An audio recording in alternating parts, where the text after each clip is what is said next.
Remain standing while Chaplain Ann Providence gives the invocation.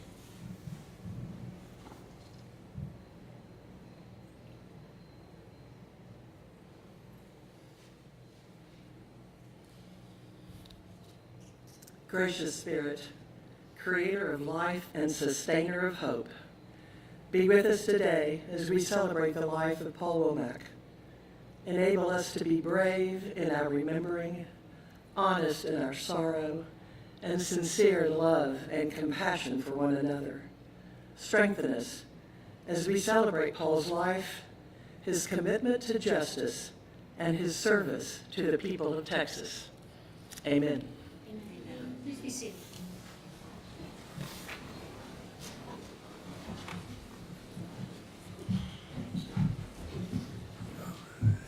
The Court of Criminal Appeals is convened this morning in special session to honor the memory of the late Judge Paul Womack, who served this court with such distinction.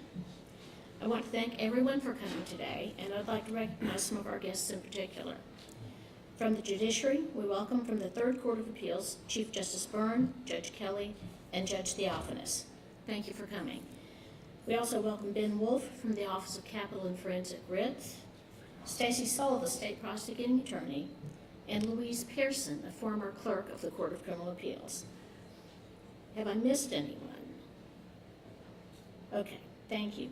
To everyone here, we welcome you, and we appreciate you being here to honor Judge Womack. I want to say briefly that it's an honor for me to preside over this occasion. I respected and admired Judge Womack for his work on the court and also personally. Judge Womack didn't say much in conference, but when he did speak, he always had something worthwhile to add to our discussion. He also brought to the court a historical viewpoint that was tremendously helpful to us. I'm grateful that I got to serve with him. We have several speakers today. First, I would like to recognize Mr. Gary Hart.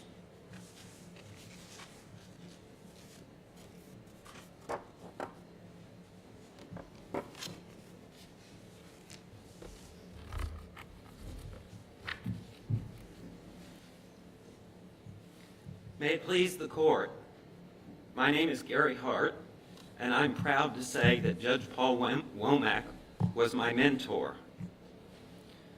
We've gathered here today to honor the legacy of Judge Paul Womack, who served honorably and ably on the Court of Criminal Appeals for 18 years, from 1997 through 2014. Judge Womack had many outstanding professional qualities.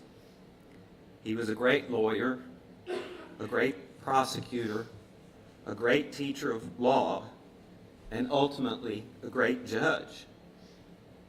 As a prosecutor in Travis and Williamson counties for many years, he was known by the defense bar to be a formidable advocate, but above all, impeccably honest in his dealings.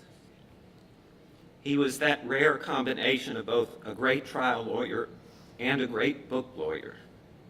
And as a judge, he wrote opinions that were succinct and yet always said just exactly what was needed for a proper resolution of the case. But I want to speak today about what I learned from Judge Womack and from his wife, Sally Ray, about mentorship. My first encounter with Paul Womack was when I was in law school at the University of Texas. He was an adjunct professor of Texas criminal procedure. It was spring semester of 1983, my second year of law school, and I believe it was his first year teaching at UT. Unlike now, in those days, UT did not have a required criminal law class in the first year curriculum. All criminal law courses were elective, taught by the likes of the late great George Dix and Robert Dawson, the latter of whom I'm told was a great mentor to Judge Womack. Texas criminal procedure was divided into 2 semesters. Professor Dix taught trial and beyond, and Paul, not yet a judge, taught the pretrial side. Paul taught his class painfully early in the morning before he had to be at work at the Travis County DA's office. But I don't think any of us minded the early hour because the class was always so engaging and so entertaining. Paul's sense of humor was always on graphic display, even so early in the morning. The best teachers strive to make their students approach the course materials critically. Paul did this by bringing his ironic sense of humor to bear, first of all. But he also had a penchant for presenting the material dramatically. He would literally act out the various roles in a bench colloquy: the gruff judge, the composed prosecutor, the disdainful defense attorney. Millie tells me that this is much the way he read her bedtime stories when she was a child. We were always laughing in Paul's class. Kathy Conley, now Kathy Schneider, who was a year ahead of me in law school and would soon go to work for Judge W.C. Davis on the court, sat across from me in the overly spacious classroom. Anybody who knows Kathy knows her luminous smile, I first encountered it watching her face light up in Paul's class early every morning before I ever even came to know her at the court. I can't see you smiling now because you're wearing a mask. As many of you here today know firsthand, Paul continued to teach that class for 30 years or more, even after he was elected to the court. The judges' conference on Monday mornings was sometimes delayed because Paul was late arriving from teaching his class, sometimes to the consternation of the other judges. But that just goes to show Paul's enduring dedication to mentorship. When I applied to the court to be a briefing attorney after my second year, I thought of Paul as a possible reference. I'd done pretty well in his class. I knew he had been a research attorney for Judge Truman Roberts on the court, and I figured his recommendation would carry some weight. At that time, I was employed as a law clerk at Roy Minton's law firm across the street from the Travis County DA's office. So one day in the fall of 1983, I nervously crossed the street to ask Paul for his imprimatur. When I was ushered into his office and asked him for the reference, he got this mysterious grin on his face. He readily agreed to supply the reference, but he didn't bother to explain the grin. When Judge Clinton hired me to be his briefing attorney starting in 1984, I was unaware that Paul's wife, Sally Ray, was Clinton's research attorney. But that certainly took the mystery out of the grin. It turns out that mentorship runs in the family. The 7 months I worked with Sally, right up until Millie was born, she taught me everything I would ever need to know to be an effective research attorney for a judge on the court. During those 7 months, I used to stop every morning at the Texas French Bread Bakery to get 3 blueberry muffins, one for me, one for Sally, and one for Millie in utero.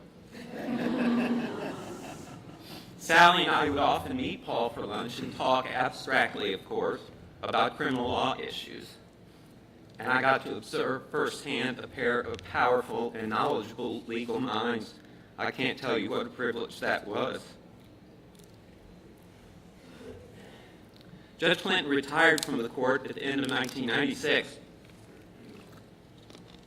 right before Paul began his 18-year tenure as Judge Womack. I went into private practice then, working mostly on post-conviction capital death penalty writs. That was rewarding work, but after 10 years, I was ready for a change. When the opportunity arose to come back to the court, I took it. By the time I came back to work to the court to work for Judge Price, Tom Price, Paul had been Judge Womack for a decade. While in private practice, I had always sought out his opinions on the court's weekly handout. They were always, as I said, succinct but informative, pithy but never pretentious, and eminently logical, telling the reader exactly what he needed to know while somehow leaving nothing critical out. And he certainly understood how discretionary review works.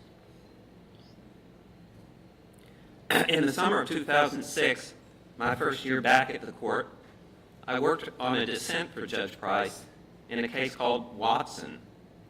The issue was whether the court should overrule the late Judge Maloney's opinion in a case called Cluess. Cluess had recognized the authority of the intermediate courts of appeals in Texas to review criminal cases for so-called factual sufficiency.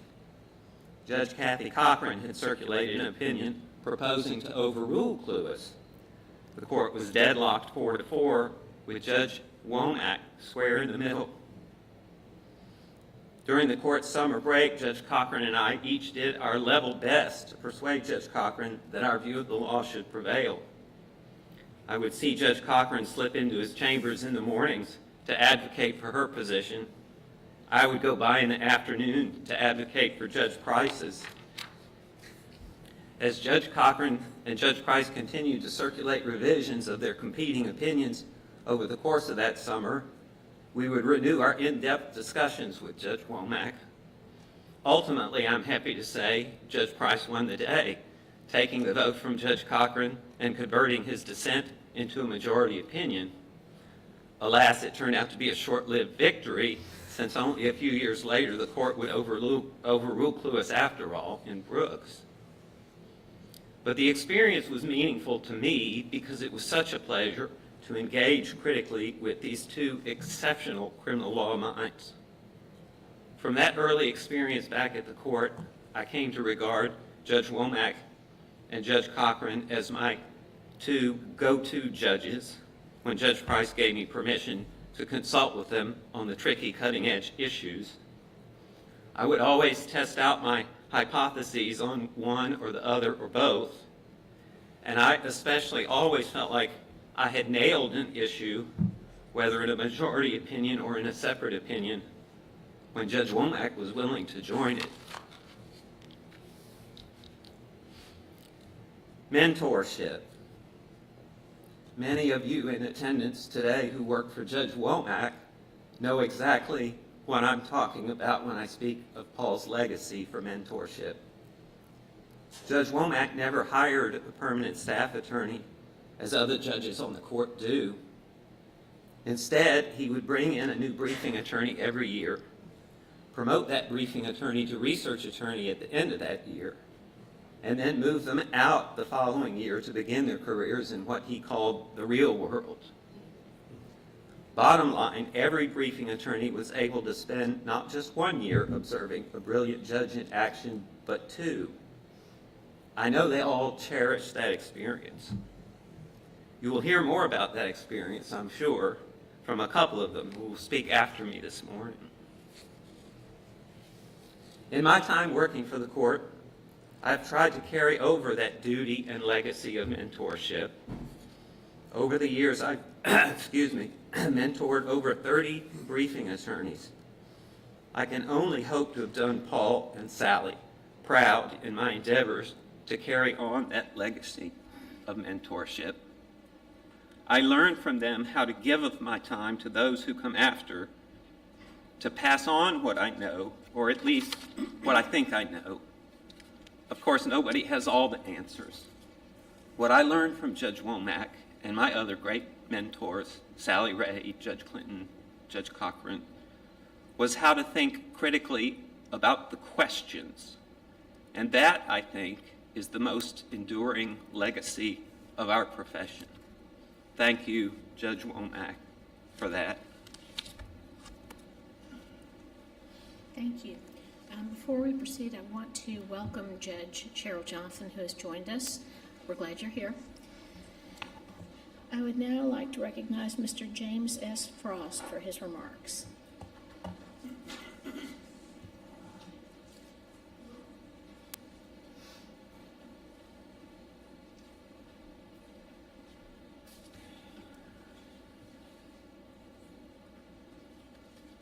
May it please the court,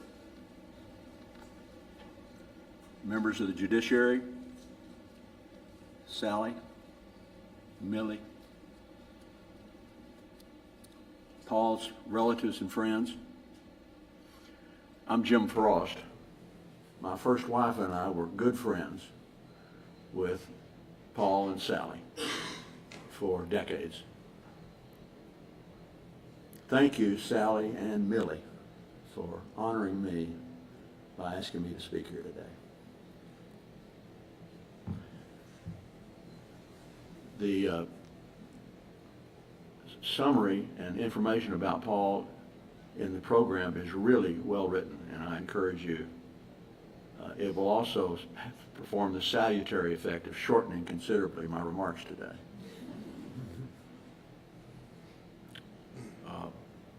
Among the unknown facts of Paul's past is that while in Lafayette, he was a news and sports announcer on KPEL radio, which Paul's sister Laura Gallagher, who's sitting here in the front row, told me is still there.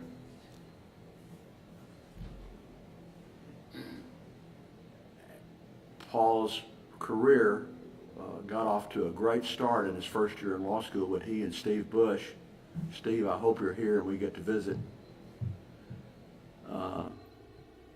won as first-year law students the Hildebrand Moot Court competition, which had never been done before.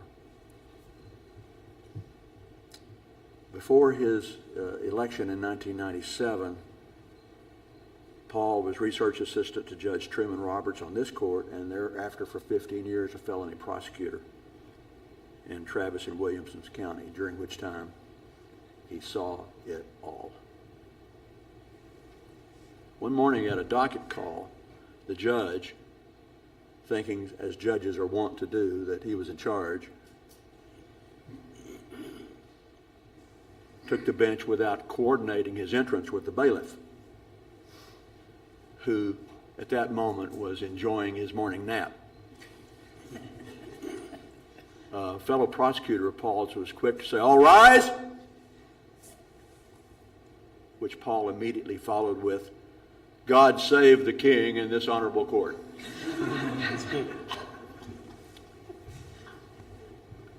Judge Thurman has not revealed his thoughts upon that event. Paul was a good conversationalist, a good listener, and he had a great laugh. His wit could be extra dry. On a Mexico trip with Paul and Sally, my first wife and I bought a ornately framed mirror in Mexico. Returning to Texas, we stopped overnight at a hotel in the valley, and we decided that it would be prudent not to leave this nice mirror in the car. So I lugged the mirror out of the car towards the hotel. Whereupon Paul, the observer of the passing scene, deadpanned to Sally, "I wonder what activity the Frosts are planning that they should need a large mirror in their room."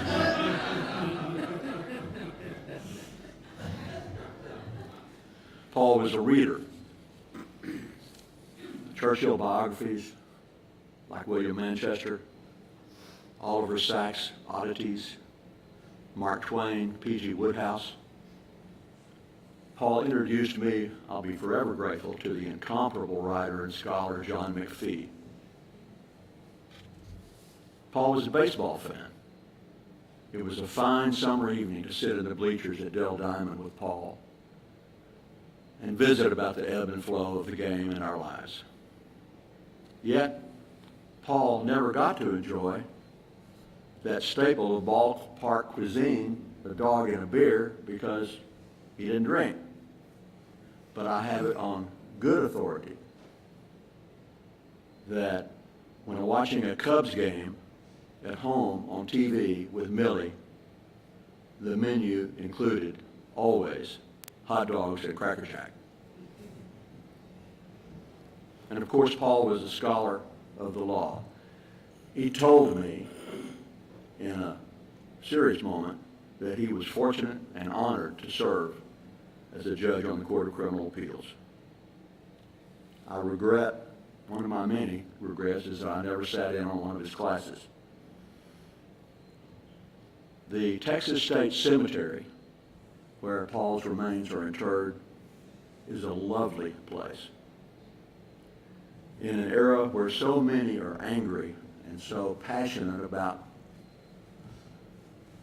the events of the day and the issues of the moment, it's a good place to visit, to be reminded not only that life is short, but that in Thornton Wilder's fine phrase, something is eternal, and it has to do with human beings. To which lofty thoughts the individual human tends to respond, "Yeah, but what are the rules?" And then when given a particular rule, demands to know what it means.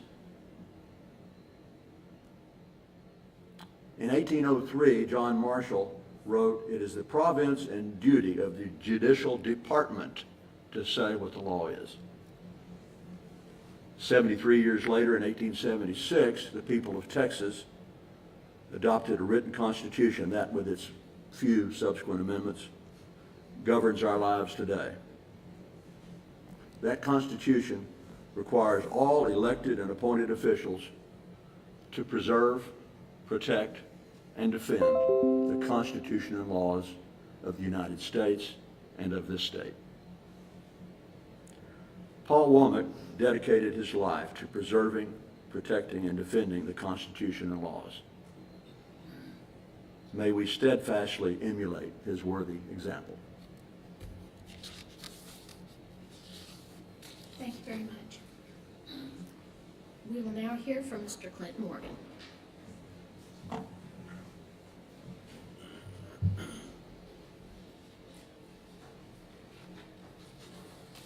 Hi, I'm Clint Morgan. I took Judge Womack's class at UT and then clerked with him for 2 years from 2010 to 2012. He and I talked for the remainder of his time on the court as often as we could. Gary, I consider him my mentor, and I'm honored to be here. I thought I would try to the best of my ability, name some characteristics of what made him him. In my exposure on the court to him.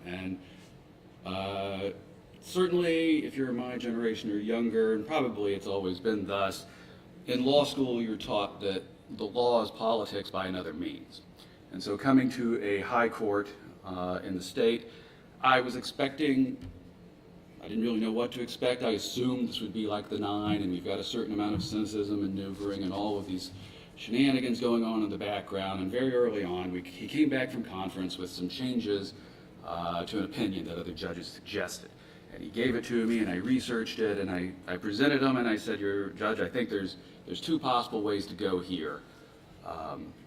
Which one of these do you want?" And I had been expecting something cynical. And he looks me and he says very sincerely, and coming from most it would sound corny, but coming from him it did not, and he said, "Which would be best for the people of Texas?" And it was taken aback at how forthrightly sincere he was. And that was one of the traits that kind of dominated my stay here, my relationship with him. It was completely and thoroughly sincere, and he expected other people to be sincere as well. And that meant taking other people at their word. And one of the ways that comes through, he's often credited as being a great historian of the law in Texas, and he is, but the reason I think he felt so deeply about looking at the legal history was because he assumed the people in the past were as sincere and as honest as he was, and he wanted to explain, if he was going to say they'd gone wrong, he wanted explanations for how they had gone wrong.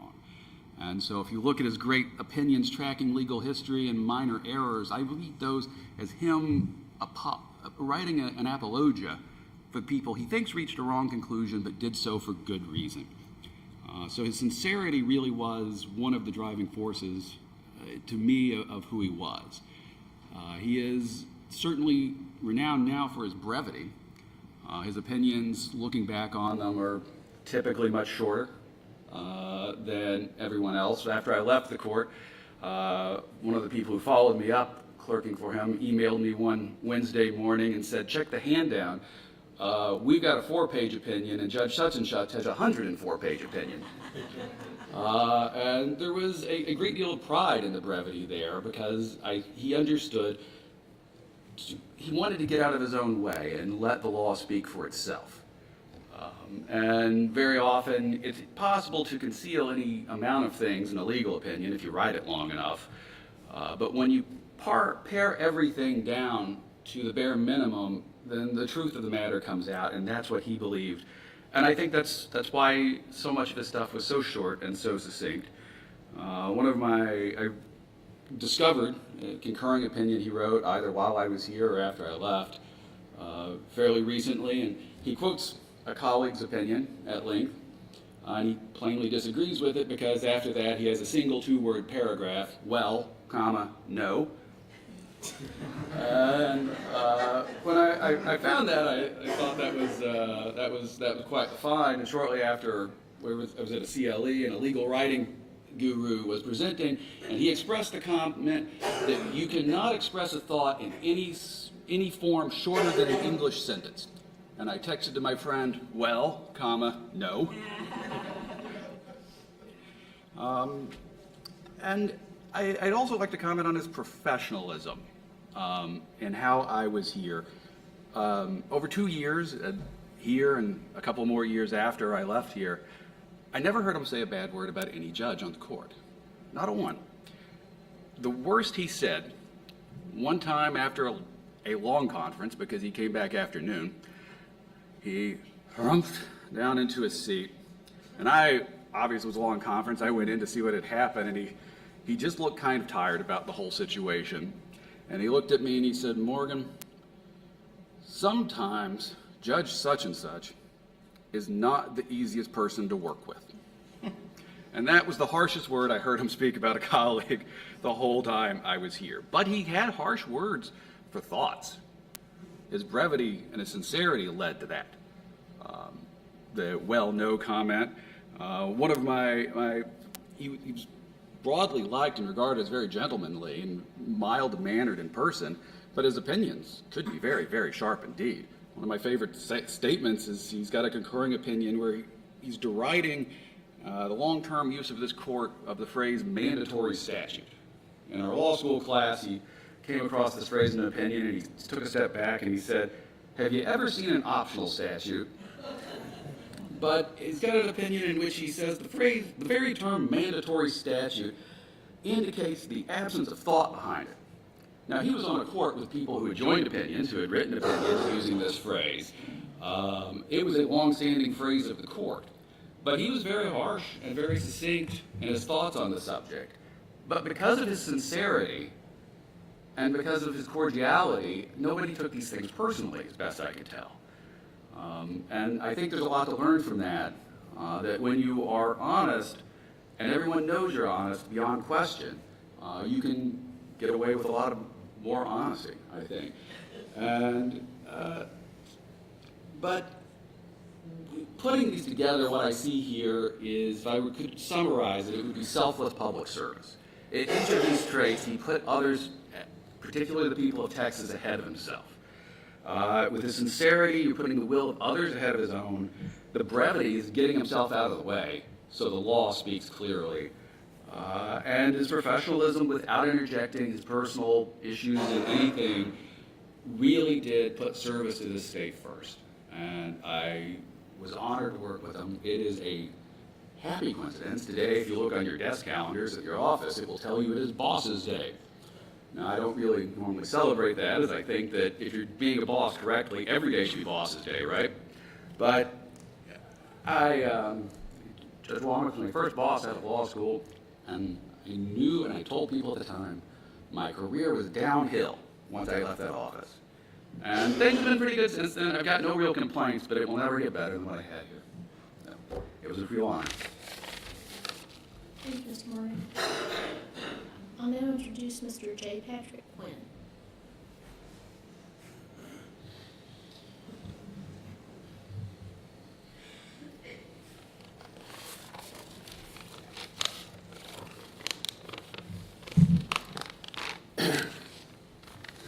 May it please the court, ladies and gentlemen, my name is Pat Quinn.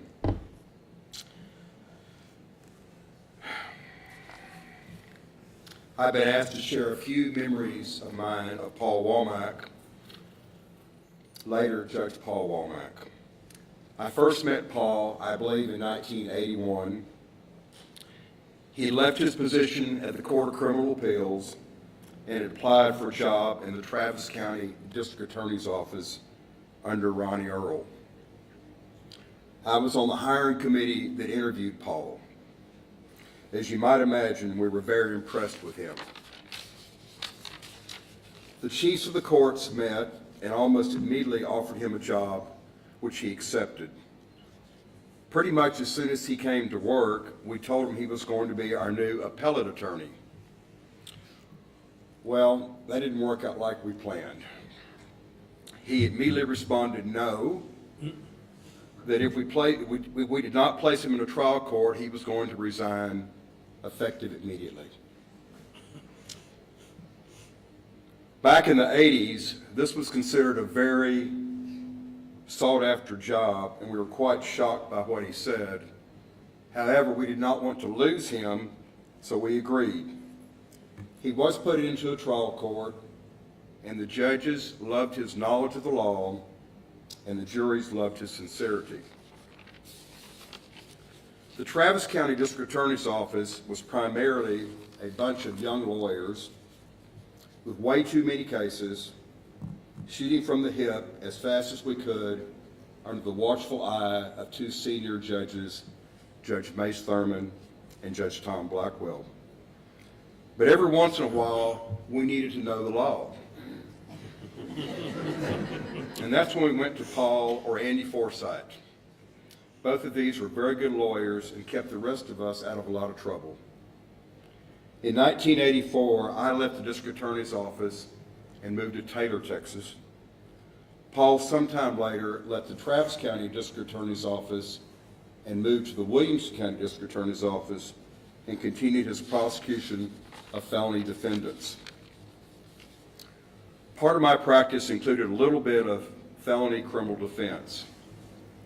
I again had the fortunate opportunity to work with Paul, except from the other side of the docket.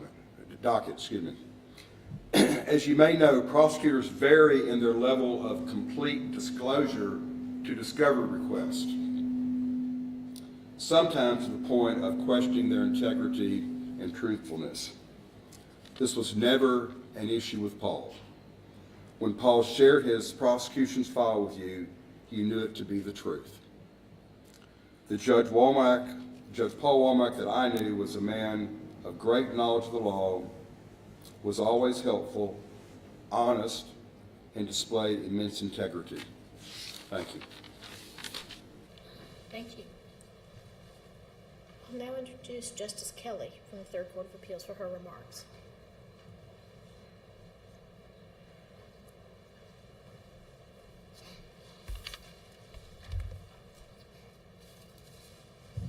May it please the court.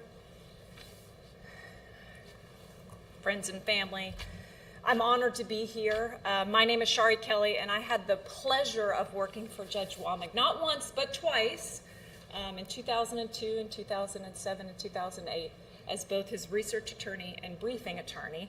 And today I'm going to share some stories, several stories, some silly, some serious, but all of them make me smile when I think about Judge Paul Leslie Womack. Judge Womack was the first person to give me a chance after I graduated from law school. I was a new graduate of the University of Texas School of Law, and like many of you out in the crowd, he was my professor. He taught a class called Texas Trial and Beyond, and as some of us were chatting about right before we started, he would describe each case with great enthusiasm to really help you remember what the facts were going through. It was always very entertaining.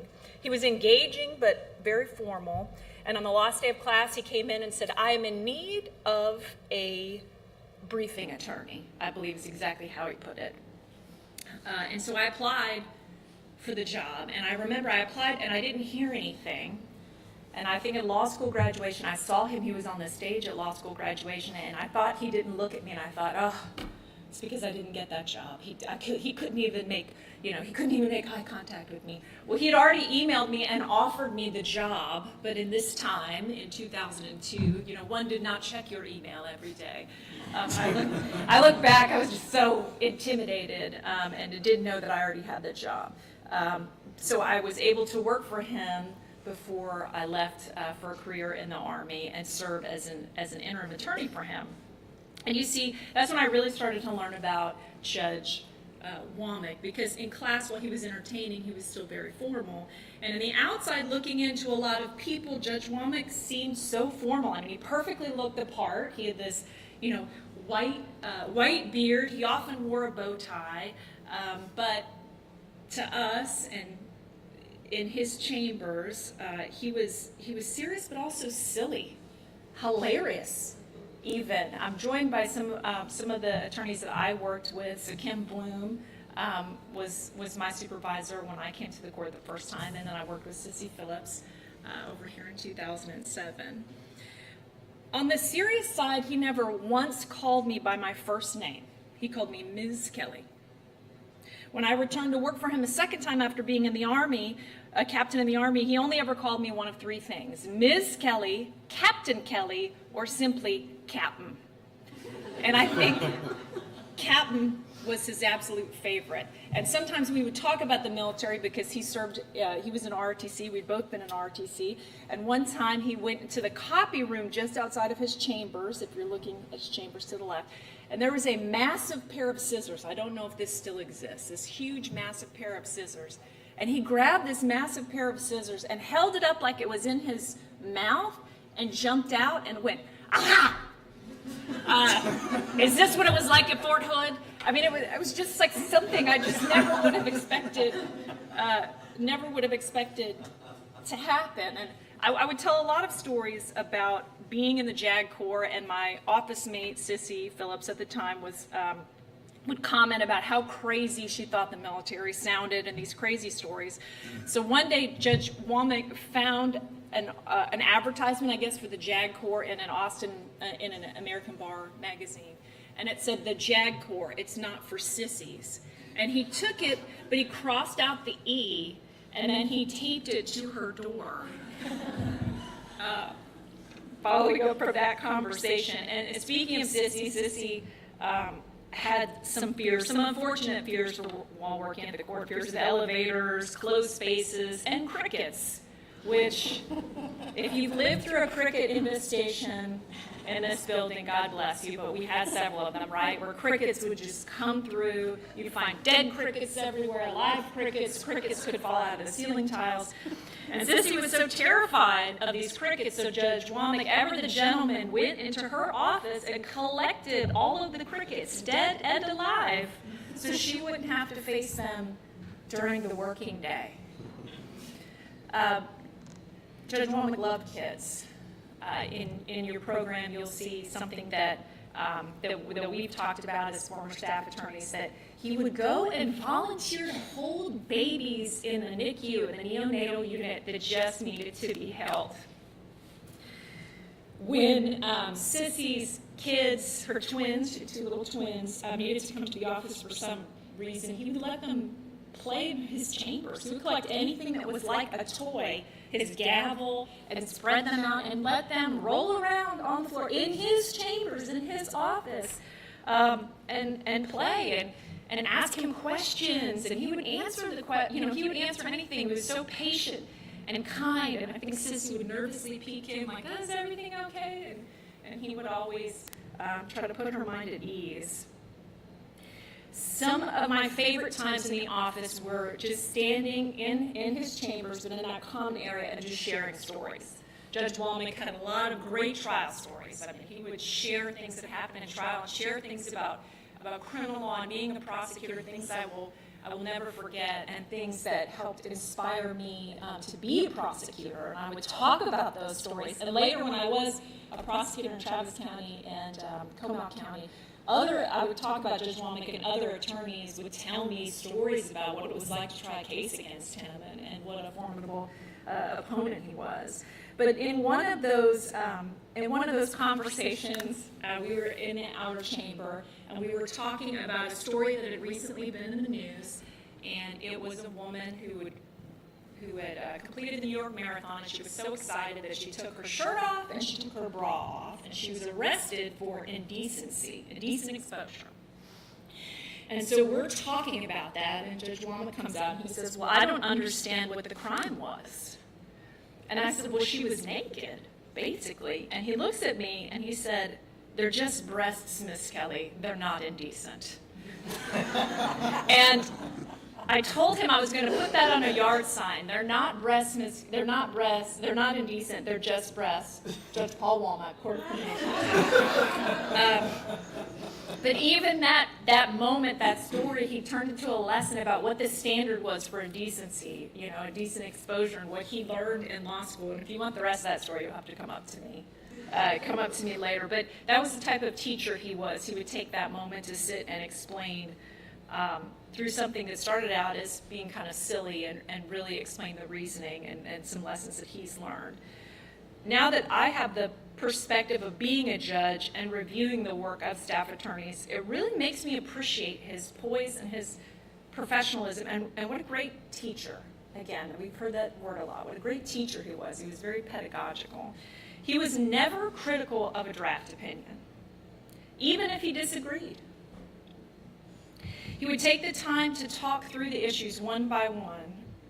And if he changed something, and he did that often, he would explain why he was changing it. And I remember I really loved having those conversations with him about a case in his office. He would say something like, Miss Kelly, what are we going to do about the state of Texas criminal law today? Or as Clint said, what's best for the people of Texas today? Those are things that he said often and sincerely. When I had a draft ready for circulation, he would turn to me and say, Miss Kelly, my wax seal and my signet ring are in the usual place. You know what to do. The first opinion I drafted for the judge on the court decided to publish, and I was so excited about it. And when he told me it was going to be published, he offered to me, we could change the first letter of each paragraph, the first 5 paragraphs, to spell your name, if you want. It could spell Shari. And as tempting as that was, I did not take him up on that offer. Judge Womack was truly there for me and really served as an inspiration for my career. As I mentioned, after working for him, I later became a prosecutor both in a rural county and a big county, and I ran to be and was elected as a judge. And I look now, I see this building all the time. I serve as a judge in the 3rd Court just down the hall, and that is truly due to him and his influence in my life. He swore me in this courtroom, both to the Florida bar and the Texas bar, and I will never forget him telling me, remember, you need to affix this to the back of your law license.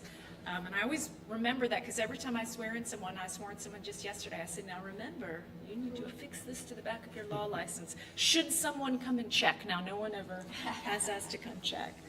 I was really fascinated with this concept of running for office, so I would ask him all of these questions about running for office. How did you decide to run? What's the process? And he would tell me everything. He would tell me even sometimes that people vote for you based on if they like your name, right, and what your name sounds like. So at that time, we were having this discussion. He was up for re-election, and The Bachelor was very popular, the show The Bachelor. And there was an Austinite named Brad Womack, right, who's very popular. And he said, well, what about you can list on the ballot a nickname, a name that you go by. What if I put my name down as Paul the Bachelor Womack? I said, I don't think Sally would be on board for that. And so we steered him away from that idea. As a staff attorney, you're often fielding calls for the judge. And one year I said, listen, the statesman called and they want to know where you will be on election night. And his response was, you can tell them it's none of their damn business. I'll be in the kitchen with my wife watching the returns. We also fielded more than a few calls from Judge Womack's mother, who would leave messages like this. You can tell Leslie that if he doesn't return my call, he can greet me on the tarmac of the Austin airport next week. Imagine sharing that little message with your boss. Judge Womack was not much for campaigning, so Sissy and I offered to wear sandwich boards that said vote for Paul Womack, but thankfully he did not take us up for that offer. He was unbelievably kind and above board, and not only would not take contributions from lawyers for his campaign, he would never even let us give him the smallest gift or treat him to lunch. He was always the one to treat us. When I decided to run for office, he was so supportive, and he sent me a note that I've kept that said, the court needs you. Ever your friend, P.W. I remember how much that meant to me, that a judge on the highest criminal court believed in me, just some little attorney who had been his staff attorney. And that meant a lot, and that was something that helped carry me through. Again, these are just few of the memories that make me smile about my friend, ever my friend, Judge Paul Leslie Womack. Thank you. Thank you. I want to thank Millie and Sally Ray for allowing us to do this today and for your help in putting it together. Also our clerk, Dina Williamson, and Gary Hart, who have all worked really hard to organize this program today. So glad we could do it. I'll now ask everyone to rise for the benediction by Chaplain Providence.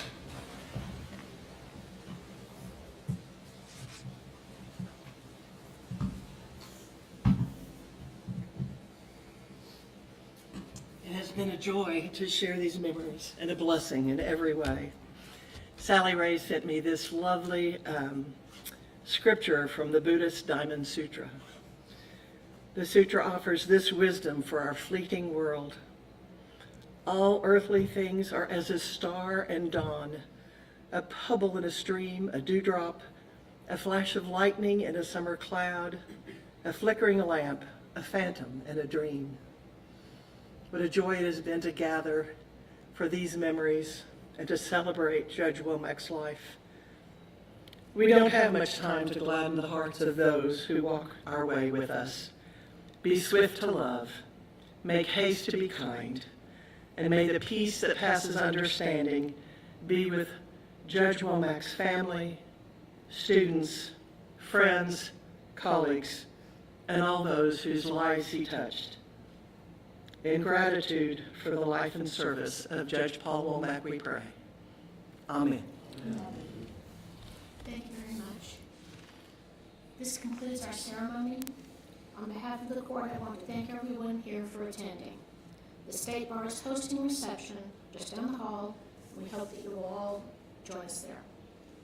Will the clerk please adjourn the proceedings? Oh yay, oh yay, oh yay.